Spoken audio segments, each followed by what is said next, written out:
Join us on Patreon and become part of our journey to uncover history's untold stories. Your support helps us create in-depth content, bring hidden narratives to life, and keep history alive for everyone. The sea has always carried within its tides the paradox of life and death. To the sailor, the ocean was both a highway to fortune and a silent graveyard. But sometimes, within the restless waves of maritime history, vessels that were designed for war or transport found themselves transformed into instruments of healing, floating sanctuaries of science and survival. One such story, rarely spoken of yet profoundly significant, is that of a U.S. Navy vessel that transcended its martial birthright and became a floating medical laboratory where doctors, scientists, and sailors alike worked to combat diseases that had plagued armies and navies for centuries. It was not simply a ship, a crucible of medicine, a steel womb that carried within its bulk the future of preventive care, vaccines, and the eradication of some of the deadliest afflictions known to humankind. The tale begins not in battle, but in the shadow of disease. Throughout the 19th and early 20th centuries, more sailors and soldiers died from illness than from enemy fire. Typhoid, malaria, yellow fever, cholera, and dysentery claimed lives in staggering numbers. The Spanish-American War of 1898 revealed this dreadful truth most brutally, as more men perished from typhoid fever than from bullets and shells. It was in this atmosphere that the United States military realized that the true enemy often lurked not across enemy lines, but inside the human body. If the Navy was to rule the seas, it needed more than iron hulls and heavy guns. It needed laboratories, and it needed ships that could carry science to the very edges of empire. The ship that would one day become the Navy's floating medical lab was the USS Haven, a vessel originally conceived as a hospital ship in the waning days of World War II. Commissioned in 1945, she was designed not to sink enemy fleets, but to heal the broken bodies of men returned from the Pacific theater. Painted in white with large red crosses emblazoned on her hull, the Haven represented a vision of hope amid the ruins of war. Though her mission was originally one of convalescence, the seeds of transformation were already being planted in her steel decks and sterile wards. Medicine was entering a new era, and the Navy recognized that the future of warfare would require not just the ability to save lives after injury, but the power to prevent sickness before it struck. In the years after the Second World War, as the United States found itself locked in a Cold War struggle for dominance across the globe, the Haven and her sister ships were repurposed. No longer just hospital ships, they became floating laboratories, centers of research where doctors and scientists sought to understand and master diseases that threatened not only military campaigns but global stability itself. The most famous of these was the USS Haven's role in supporting the U.S. Naval Medical Research Unit program, better known as NAMRU.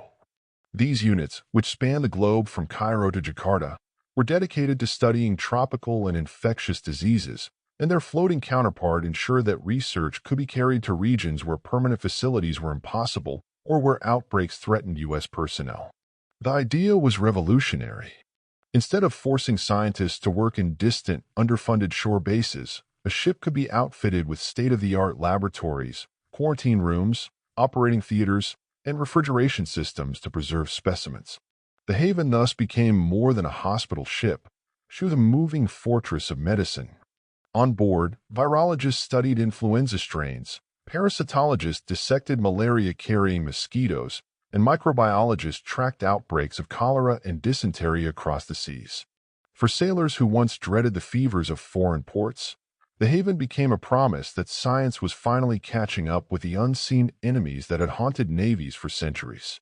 Her voyages in the 1950s and 1960s coincided with some of the most pressing medical crises of the 20th century. Yellow fever, once a death sentence in tropical climates, had already been subdued by vaccines, but malaria remained stubbornly resistant. The floating labs of the Navy became staging grounds for testing new anti-malarial drugs, many of which would later find their way into civilian medicine. The Korean War and later the Vietnam War amplified this need, as American soldiers deployed to regions where malaria, dysentery, and parasitic infections were rampant. To fight effectively, armies needed not just bullets but quinine, chloroquine, and mefloquine, drugs whose refinement and testing were advanced by the floating medical laboratories. But the role of the Haven was not limited to tropical medicine. As the Cold War deepened, fears of biological warfare haunted military planners. Could enemy nations unleash plagues upon the battlefield? Could bacteria or viruses become weapons more destructive than bombs? To answer these chilling questions, the Navy's floating medical labs became centers of defense research, tasked with studying pathogens and devising countermeasures. Some of this research remains cloaked in secrecy even today. But what is clear is that the Haven and vessels like her were not only treating diseases, they were preparing for a future where disease itself could be weaponized. In addition to scientific inquiry, the Haven served as a humanitarian vessel.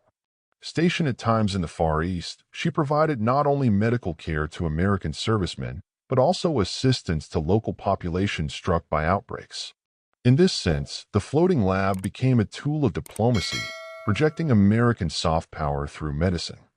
Villages ravaged by cholera or influenza suddenly found salvation in the arrival of a great white ship, brimming with doctors, medicines, and supplies. This dual role, military research and humanitarian aid, cemented the Haven's place in history as a vessel that blurred the lines between warship and hospital, laboratory and sanctuary. The transformation of the Navy's ships into floating labs also reflected broader trends in global medicine. The mid-20th century was a golden age of vaccine development, antibiotic discovery, and public health campaigns. Penicillin, discovered during World War II, had already revolutionized infection control. The 1950s saw the rise of the polio vaccine, which turned the tide against one of the most feared diseases in America. The Navy's laboratories at sea played their part in these global revolutions, studying how vaccines performed in tropical environments, testing their durability, and ensuring that new drugs could be deployed rapidly to protect troops in distant theaters. By the 1970s, the role of ships like the Haven began to wane. Advances in air transport and the establishment of permanent medical research bases across the world reduced the need for floating laboratories. Yet the legacy of the ship endured. Many of the medical protocols developed aboard her decks became standard practice in both military and civilian medicine. Drugs tested and refined in her laboratories saved millions of lives far beyond the ranks of sailors and soldiers. The idea that science could be mobile, that laboratories could sail into the very heart of epidemics, left a lasting imprint on the history of medicine.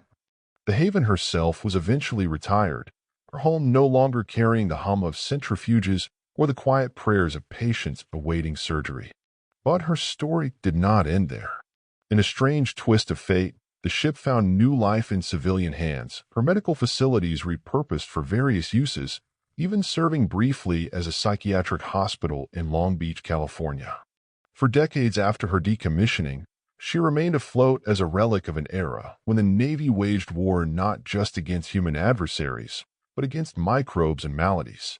Looking back today, the image of the USS Haven as a floating medical lab is a powerful reminder of the adaptability of human institutions. A ship designed for war became a sanctuary for healing. A tool of destruction became an ark of science. In her steel corridors, the battle against disease was fought with microscopes instead of rifles, with petri dishes instead of torpedoes. And though her name is now half forgotten, the lives saved through the medicines and knowledge discovered aboard her decks continue to echo into the present day. In the 21st century, as the world grapples with pandemics like COVID-19, the idea of floating medical labs no longer seems an artifact of the past. Nations have revisited the concept of hospital ships and mobile research units that can sail to disaster zones, providing rapid response science where it is most needed.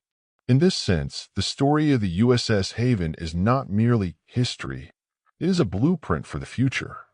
When humanity faces its greatest threats, sometimes the answers are not found in the fortresses of land, but in the ships that dare to carry science across the seas.